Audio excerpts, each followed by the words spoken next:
On the evening of November 20th, 1879, two events competed for the attention of Leadville, Colorado. At 308 Harrison Avenue, the Tabor Opera House opened its doors for the first time. 880 seats upholstered in red velvet, the first gas lighting in town. A hand-painted curtain depicting the Royal Gorge. The building had gone up in 100 days, its brick and iron hauled by wagon over some of the most treacherous mountain roads on the continent, because nothing fine enough could be sourced locally. A few blocks away, a man was being hanged. The hanging drew the bigger crowd. That tells you everything about what Leadville was in 1879. A city trying to become civilized so fast that civilization and savagery were literally competing for the same audience on the same night, at 10,000 feet above sea level, in a place where 18 months earlier almost nobody lived. The speed of it was the thing. In the spring of 1878, Leadville barely existed. It was the ghost of a played-out gold camp called Oro City, stuck in a gulch called California Gulch in the central Colorado Rockies. The placer gold had been picked clean by the mid-1860s. What remained were a handful of stubborn prospectors, a lot of black sand that clogged their sluice boxes, and not much else. Horace Tabor was one of the stubborn ones. A Vermont stonecutter who'd come west with the 1859 gold rush, he'd spent nearly 20 years failing at mining and succeeding, modestly, at shopkeeping. By 1877, he was running a small general store and serving as postmaster, a middle-aged man whose best years appeared to be behind him. Then someone sent a sample of that black sand to an assayer. It came back loaded with cerussite, lead carbonate laced with silver, 15 ounces to the ton. The men who'd been cursing the heavy sand for years suddenly realized they'd been standing on a fortune. Word got out slowly at first, then all at once. And in the spring of 1878, two down-on-their-luck German shoemakers named August Richest and George Hook walked into Tabor's store and asked for a grubstake. This was common practice in mining country. A shopkeeper would front a prospector supplies in exchange for a third of whatever the prospector found. Most grubstakes went nowhere. Tabor had backed plenty of miners before without much to show for it. He gave Richie and Hook about $17 worth of groceries, shovels, and picks, and they headed up Friar Hill. They dug a hole. The hole was originally just shelter, someplace to sleep, but they kept digging, and in late April or early May of 1878, at a depth of 26 feet, they hit a vein of silver ore so rich it made the assay office blink. The mine was called the Little Pittsburgh, and within weeks it was producing $8,000 a week. By July, each of the three partners was pulling in roughly $50,000 a month. $17 of groceries, $50,000 a month. That kind of math draws people. Hook sold his third for $90,000, a fortune for a shoemaker, and disappeared from history. Riche held on a bit longer, then sold to David Moffett and Jerome Chaffee for $262,000. Tabor consolidated his stake, wrote it up to $4 million in total production, and eventually sold his interest for $1 million. He used the money to buy additional mines, including a property called the Matchless, which he acquired for $117,000, and which would, at its peak, produce $80,000 a month in silver. Within a year of the Little Pittsburgh strike, Tabor was one of the richest men in Colorado. Within 2 years, Leadville was the second largest city in the state. The 1880 census counted 14,820 residents inside the city limits. Other estimates, counting the surrounding camps and settlements, put the real number far higher, 20,000, 30,000, some claiming as many as 40 or 50,000 souls crammed into a valley between the Mosquito and Sawatch mountain ranges, flanked by Mount Elbert and Mount Massive, the two highest peaks in Colorado, at an elevation of 10,152 feet, which made Leadville the highest incorporated city in the United States. It still is. The money pouring out of the surrounding hills was almost incomprehensible. Between 1879 and 1889, the Leadville mining district produced $82 million in ore. 17 smelters were built. Over 100 miles of railroad track were laid to serve the district. In 1880, former President Ulysses S. Grant rode the inaugural Denver and Rio Grande train into Leadville. He arrived at 10 at night, and the city put on a 2-mile-long torchlight parade with bonfires along the route. A second railroad, the Denver, South Park, and Pacific, reached town that same year. A third, the Colorado Midland, arrived in 1887. 3 competing railroads in a town that hadn't existed a decade earlier, and with the railroads came everything that money could buy at 10,000 feet.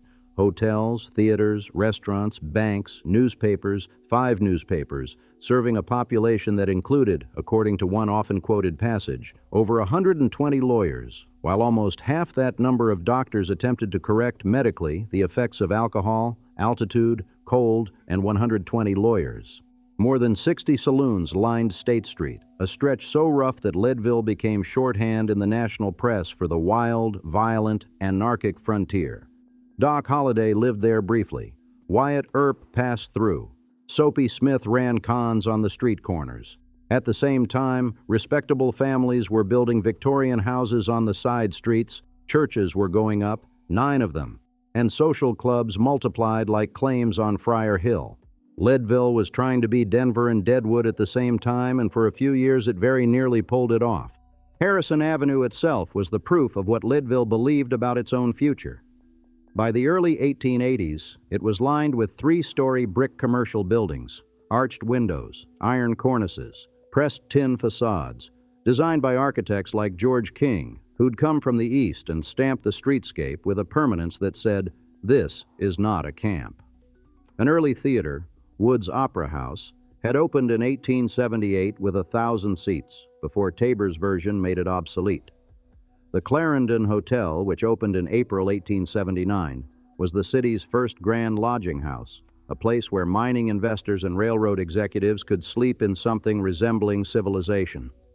Locals distinguished between the sunny and shady sides of the avenue. The climate at 2 miles above sea level was such that one side of the street could be in warm sun while the other stayed frozen, and this microclimatic oddity gave rise to an unofficial class geography. You could tell how a man's mind was doing by which side of Harrison he walked on. Not all of it was grand. 3,000 to 5,000 miners died in the Leadville district between 1860 and 1899. Cave-ins, explosions, equipment failures. Safety standards barely existed, and record-keeping for mine accidents was worse. The men who built the fortunes did not share equally in the risk. A miner working underground earned a few dollars a day and breathed air that could kill him. The mine owner sat in a brick office on Harrison Avenue and watched the ore wagons roll past. The Tabor Opera House was the symbol of the civilizing side. Tabor, flush with more money than he'd ever imagined, wanted to prove that Leadville wasn't just a camp. It was a city worthy of real culture. The Opera House cost somewhere between $40,000 and $75,000, depending on the source. Materials that couldn't be found in Leadville were hauled up from Denver by wagon. The velvet for the seats, the hardware, the iron for the structure. The building itself was 3 stories of stone, brick, and iron, massive by any frontier standard and designed to last. A 3rd-story bridge connected it to the adjacent Clarendon Hotel, so patrons could cross from their rooms to the theater without stepping outside into the mountain cold. The performers who came through that opera house tell you what Leadville thought it was becoming. John Philip Sousa brought his band. Harry Houdini performed on the stage and installed a trap door that's still there. Jack Dempsey fought there. But the night that said the most about Leadville happened on April 13, 1882, when Oscar Wilde walked onto the Tabor Opera House stage to deliver a lecture on the decorative arts. Think about that for a moment. Oscar Wilde, 27 years old, 6'3", dressed in velvet and knee breeches, the most flamboyant literary figure in the English-speaking world, standing before an audience of silver miners and their wives at 10,000 feet, talking about aesthetics. He'd been warned before arriving that the miners would shoot him or his traveling manager. He later wrote that he'd replied saying nothing they could do to his traveling manager would intimidate him. The house was packed. After the lecture, a group of miners took Wilde down into Tabor's matchless mine.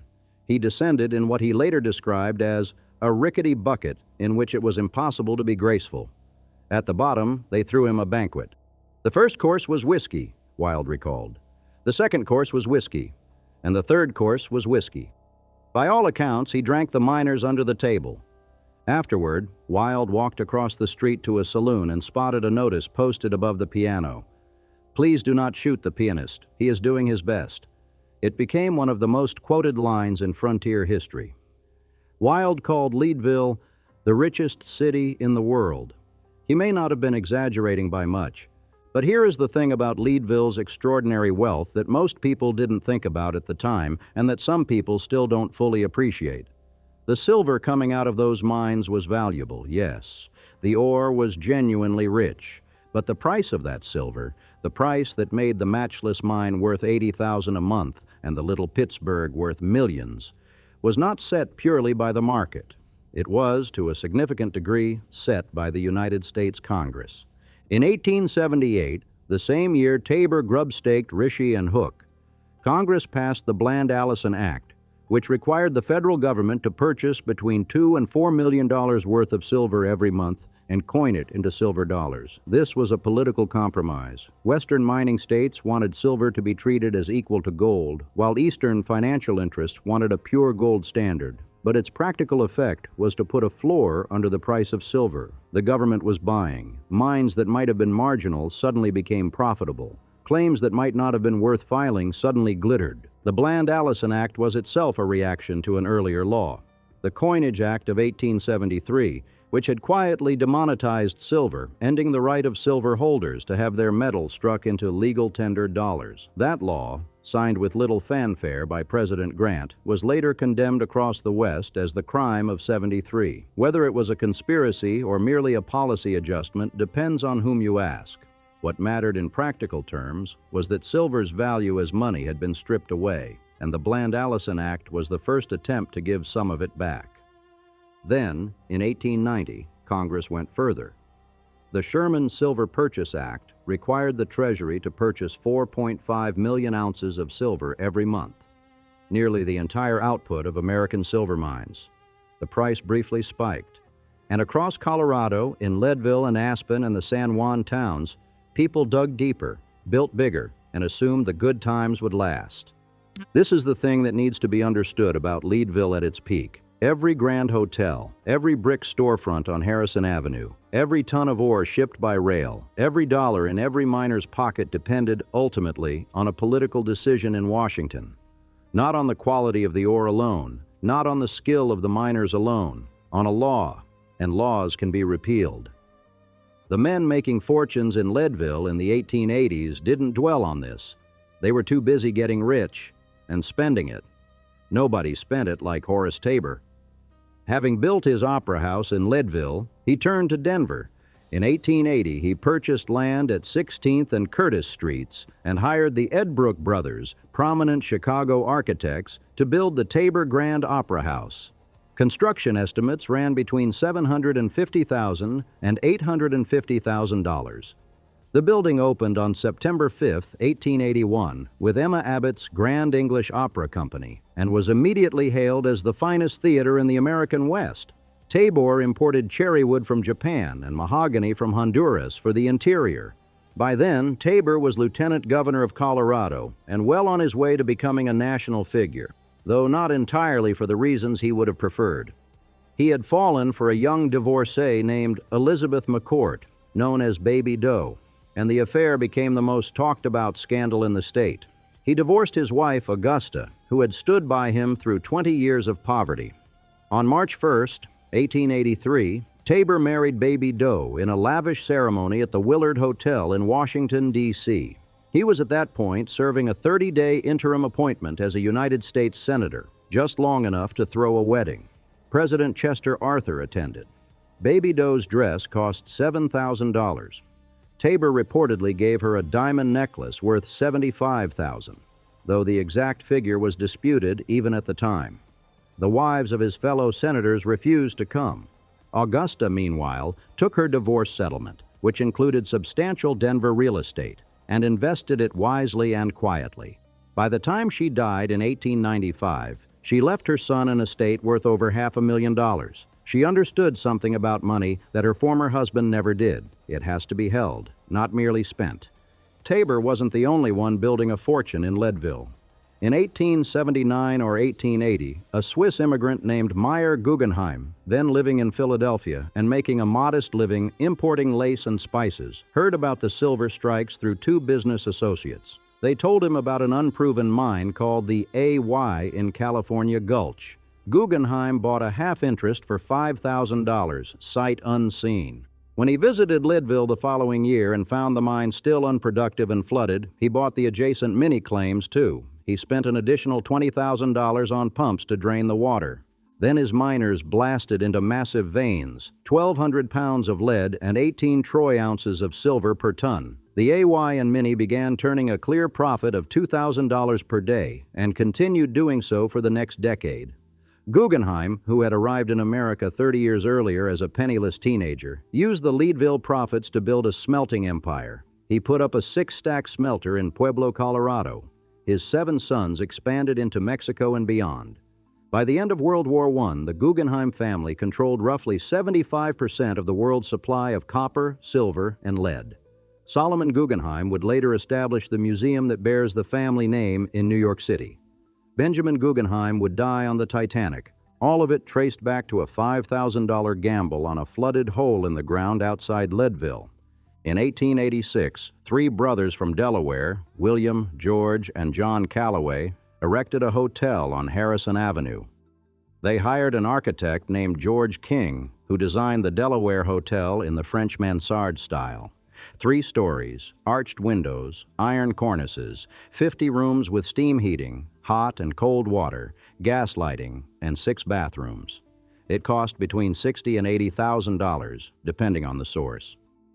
King had already shaped much of Harrison Avenue's commercial architecture, and the Delaware was his showpiece. Today, it is Leadville's last surviving grand hotel from the boom era, still operating. The Calloway brothers built the Delaware Hotel because they believed Leadville was a permanent city. So did the mine owners who sank shafts hundreds of feet deep. So did the railroads that blasted tunnels through the Continental Divide to reach it. So did Charles Butcher, a German immigrant who got his start selling hardware in Leadville during the boom and would go on to become one of Colorado's most prominent industrialists and philanthropists. So did David May, who sold mining supplies, including large quantities of riveted work pants imported from a San Francisco manufacturer named Levi Strauss. The list of American fortunes that traced a thread back to Leadville's silver is startling in its length. This was not merely a mining camp. It was the factory floor of the Gilded Age. The question nobody asked, or at least nobody asked loudly enough, was this: what happens when the government stops buying silver? Through the late 1880s, there were quiet warning signs. Silver prices had been slipping by a few cents a year since mid-decade. Overproduction was part of it. The same government purchases that made mining profitable had encouraged so many new mines that the market was glutted. Colorado's annual silver production stayed above 10 million ounces throughout the 1880s, while gold production was only a third as valuable. The entire state economy was tilted toward silver, but the decline was gentle, almost imperceptible, and the fortune factory kept running. Then came 1893. The sequence of events that year moved with the mechanical inevitability of ore dropping down a mine shaft. A financial panic had been building for months, driven by overextended railroads, failing banks, and a steady drain on the U.S. Treasury's gold reserves. Investors holding the Treasury notes issued to pay for silver purchases under the Sherman Act were redeeming those notes for gold, not silver, because gold was worth more. The Treasury's gold supply was hemorrhaging. Eastern bankers blamed the silver purchases. Western miners blamed Eastern bankers. President Grover Cleveland, a gold standard man who had just won his second term, blamed the Sherman Act. In August 1893, Cleveland called Congress into emergency session. His message was blunt. The Sherman Silver Purchase Act was destroying the American economy, and it needed to be repealed immediately. What followed was an 88-day Senate filibuster. Silver state senators fighting for their economic lives, making speeches that echoed through the empty galleries while the mining towns they represented bled out. Cleveland, whose own party was bitterly divided between gold standard men in the East and silver supporters in the South and West, pushed relentlessly. The irony was that the Sherman Act had never satisfied the true silver advocates in the first place. It was named for Senator John Sherman of Ohio, who had chaired the committee but didn't even support the bill. It had been a half measure, a political compromise. Now, even the compromise was being taken away. Cleveland's position ultimately prevailed. The House voted to repeal, 239 to 108. The Senate followed, 48 to 37. And because the Sherman Act had replaced the earlier Bland-Allison Act, its repeal didn't restore the old silver purchasing policy. It simply ended federal silver purchases altogether. The floor under the price of silver didn't just crack, it disappeared. One vote, one act of Congress, and Leadville fell off a cliff. The price of silver, which had been around 83 cents an ounce before the panic began, dropped to 62 cents. Then it kept falling, down to 60 cents, and the bottom was not yet in sight. The decline might sound modest in percentage terms, but in a mining town, the difference between 83 cents and 62 cents was the difference between a mine that employed 300 men and a mine that was boarded shut. The margins in deep rock silver mining were thin. The ore had to be blasted, hoisted, transported, smelted. At 83 cents, it was worth doing. At 62 cents, many mines couldn't cover their operating costs, let alone turn a profit. The shutdown was almost instantaneous. On June 26, 1893, before the repeal was even voted on, when the panic alone had driven prices down, the American silver industry began to seize. Mines closed, mills closed, smelters banked their fires, railroads that depended on ore shipments curtailed service.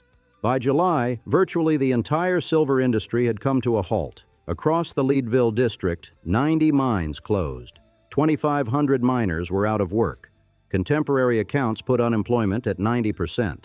Banks closed. Real estate values collapsed. Businesses locked their doors. By July 1893, 45,000 Coloradans were unemployed statewide, and Leadville, of all the silver towns, suffered the most. The population of Leadville, which had been somewhere above 40,000 at its peak if you count the surrounding camps, cratered. By 1895, when the community attempted its most desperate gamble to survive, there were 14,477 residents and 83 saloons and 3 banks. The ratio tells you something about the mood. Nobody's fall was more spectacular than Horace Tabor's. His fortune had been enormous, but poorly managed. He had been spending faster than even the matchless mine could produce, leveraging properties to take out loans and then borrowing more to pay off the first loans. When silver crashed, the entire structure came down at once. He lost the matchless mine. He lost the Tabor Grand Opera House in Denver. He lost the Tabor Block. He sold the Leadville Opera House, the building he'd put up in 100 days, the building where Oscar Wilde had lectured and Houdini had performed, for $32,000. That was less than half what he'd spent building it. The man who had been a United States Senator, who had given his bride a $75,000 necklace, who had been one of the wealthiest men west of the Mississippi, was reduced to shoveling slag from mine dumps at $3 a day. His wife, Baby Doe, to her credit and perhaps to her ruin, did not leave him. The Denver socialites who had predicted she was only in it for the money were proved wrong, though whether her loyalty was devotion or something closer to obsession would become clearer in the decades that followed. Tabor eventually secured an appointment as postmaster of Denver, essentially a government favor to a broken man.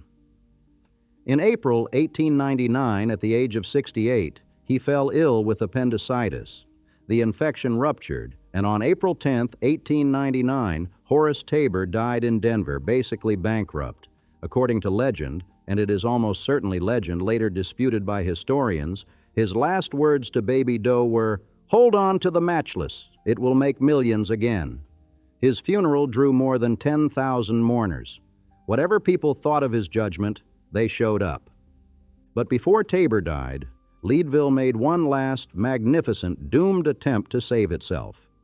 In early 1895, with the economy still depressed and the population hemorrhaging, a group of citizens hatched a plan. They would build the largest ice palace ever constructed in the Western Hemisphere, and the tourists would come and the money would follow. The idea was audacious, bordering on delusional, but desperation makes people bold. Among the project's organizers and funders was James Joseph Brown, a mining engineer whose name might not ring a bell until you learn that his wife was Margaret Tobin Brown, the woman who would later survive the sinking of the Titanic and become known to history as the unsinkable Molly Brown. The Browns were still living in Leadville in 1893, and J.J. Brown's story is one of the strangest footnotes to the silver crash. While every silver mine in the district was shutting down, Brown was working at the Little Johnny mine, which was owned by the Ibex Mining Company. The mine had been producing silver, but after the crash, the owners decided to try for gold instead. There was a problem. The lower levels of the mine kept filling with dolomite sand that made deeper excavation nearly impossible. Brown devised an ingenious solution, using bales of hay and timber to shore up the sand and allow miners to dig through it. What they found on the other side was an enormous vein of gold, so pure and so wide that it was heralded as one of the richest gold strikes in the world. By late October 1893, the Little Johnny was shipping 135 tons of gold ore per day. Brown received 12,500 shares of stock and a seat on the board. Gold had arrived just as silver died, but the gold didn't save Leadville the way silver had built it. It saved a handful of men. The Browns moved to Denver the following year and bought a mansion for about $30,000. The Ice Palace, meanwhile, took shape through November and December of 1895. 250 workers labored around the clock.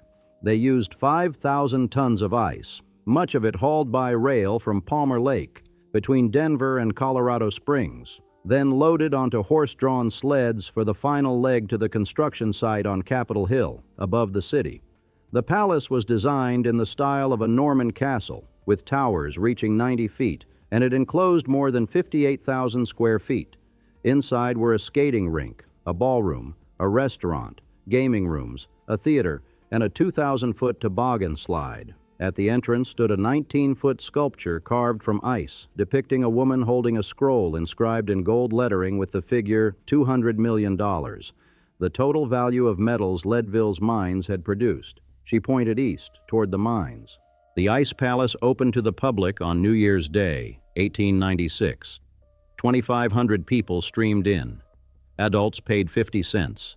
They skated, they dined, they rode the toboggan. The railroads offered discounted fares. Themed days were organized: Salida Day, Colorado Press Day, to draw visitors from across the state. The Carbonate National Bank displayed $150,000 in gold bars from the Little Johnny mine in its lobby, as if to reassure everyone that Leadville still had wealth to spare. But the palace was already in trouble. The weather had been viciously uncooperative. An unseasonable warm spell in early December had sent daytime temperatures at 10,000 feet into the mid-60s, summer weather, and the half-completed palace had to be covered with canvas to keep it from melting before it could be finished. Costs ballooned. The original budget was somewhere between $35,000 and $65,000. By the time it opened, the project was already underwater financially, and the tourists who came didn't spend the way the organizers had hoped. Instead of staying in Leadville hotels and eating in Leadville restaurants, most out-of-towners arrived on the morning train, brought sack lunches, spent a few hours at the palace, and left on the evening train. The Ice Palace generated spectacle, but not revenue. Spring came early. By mid-March, temperatures were climbing, and the walls were softening. On March 28, 1896, the Crystal Carnival officially ended. The palace was condemned, left to melt where it stood. Skaters continued using the rink until the ice turned to slush in June. The wooden support structure was eventually dismantled for lumber. The plan to rebuild the palace annually, turning Leadville into a winter tourism destination, was quietly abandoned. There was no money to do it again. In 1896 and 1897, with silver still depressed and the workforce restless, Leadville's remaining mines became the site of a bitter and violent labor strike. Mine owners had cut wages after the crash and now sought to break the unions entirely. The Western Federation of Miners organized a 9-month stoppage, and the conflict escalated into armed confrontations between strikers and hired mine guards. The local union was essentially destroyed, marking a turning point not just for Leadville, but for the labor movement across the mining West. The city that had been too busy getting rich for class warfare was now too broke to avoid it. Meanwhile, Baby Doe Tabor was beginning the long, strange, heartbreaking descent that would make her the most famous woman in Colorado history. After Horace's death in 1899, she stayed in Denver for a time with their 2 young daughters, Lily and Silver Dollar, living at the Windsor Hotel on the diminishing remains of Horace's contacts and goodwill. Eventually, the money ran out.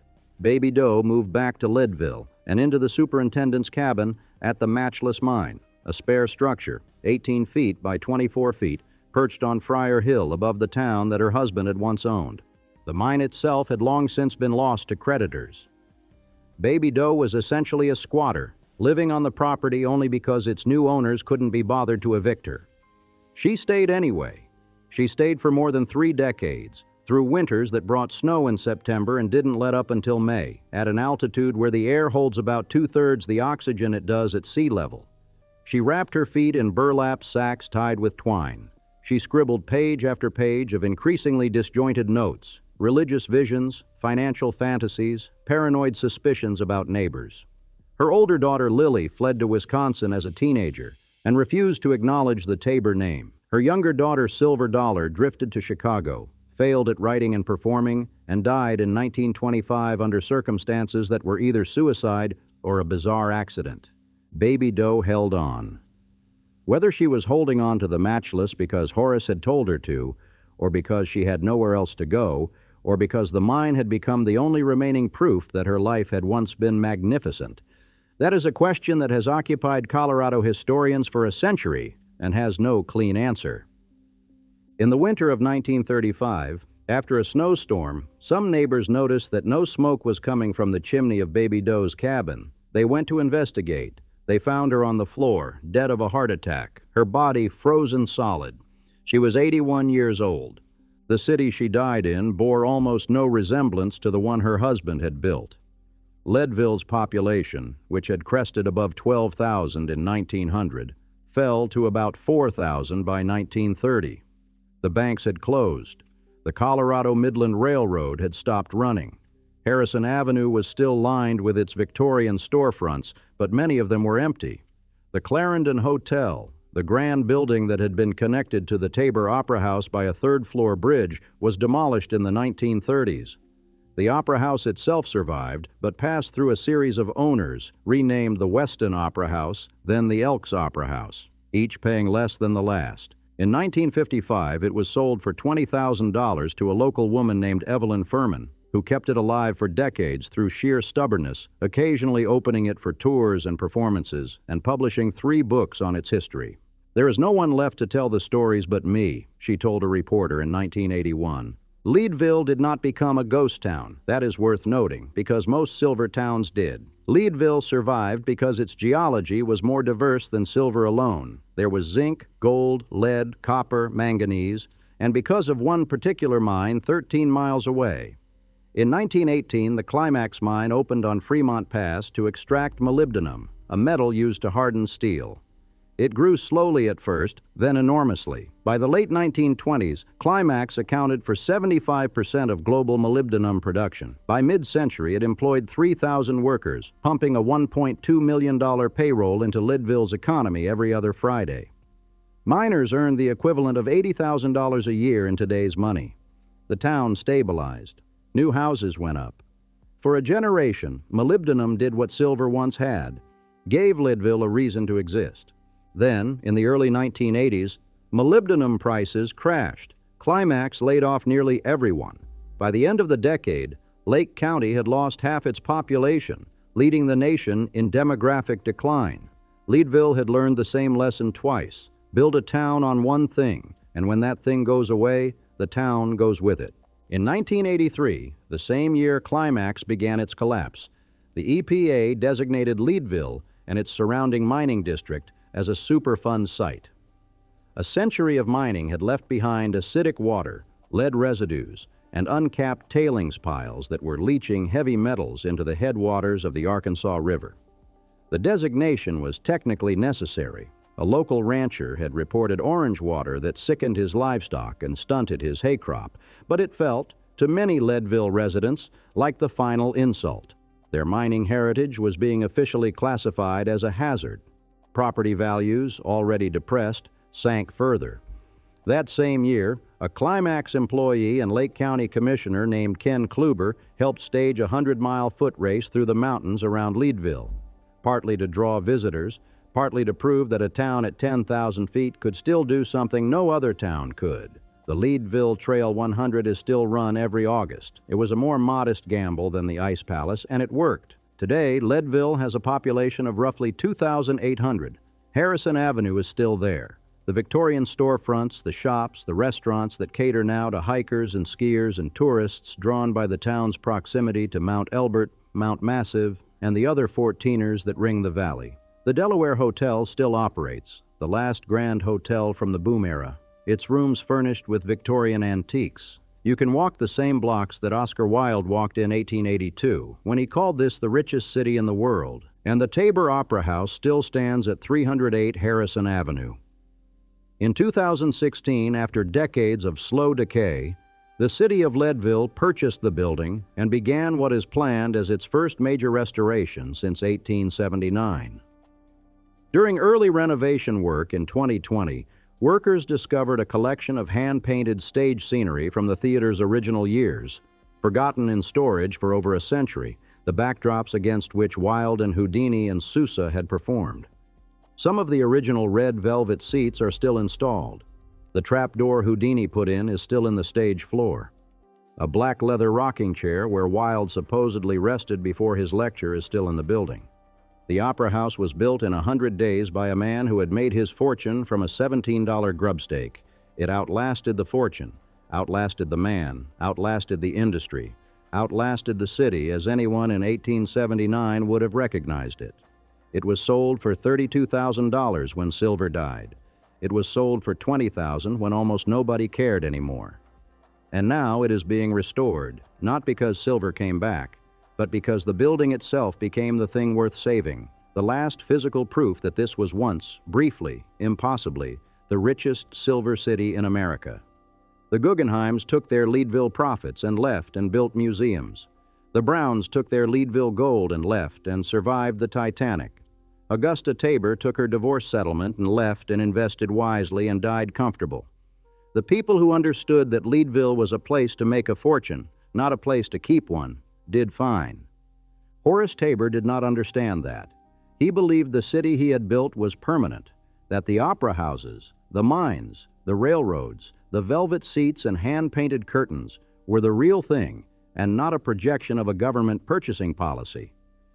When the vote came, on an October day in Washington, there was nothing underneath any of it. The matchless mine was just a hole in the ground.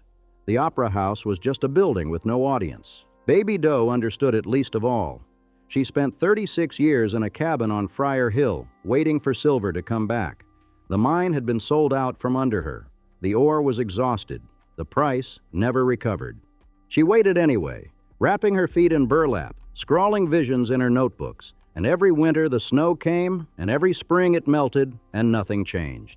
In the winter of 1935, the chimney stopped smoking. The neighbors went up the hill. They found her on the floor. The cabin was 18 feet by 24 feet. Outside, the head frame of the matchless mine stood against the sky, and below it, 10,000 feet above sea level, the city of Leadville sat in its valley between the two tallest mountains in Colorado, the streets quiet, the Opera House dark, the silver still in the ground, worth almost nothing.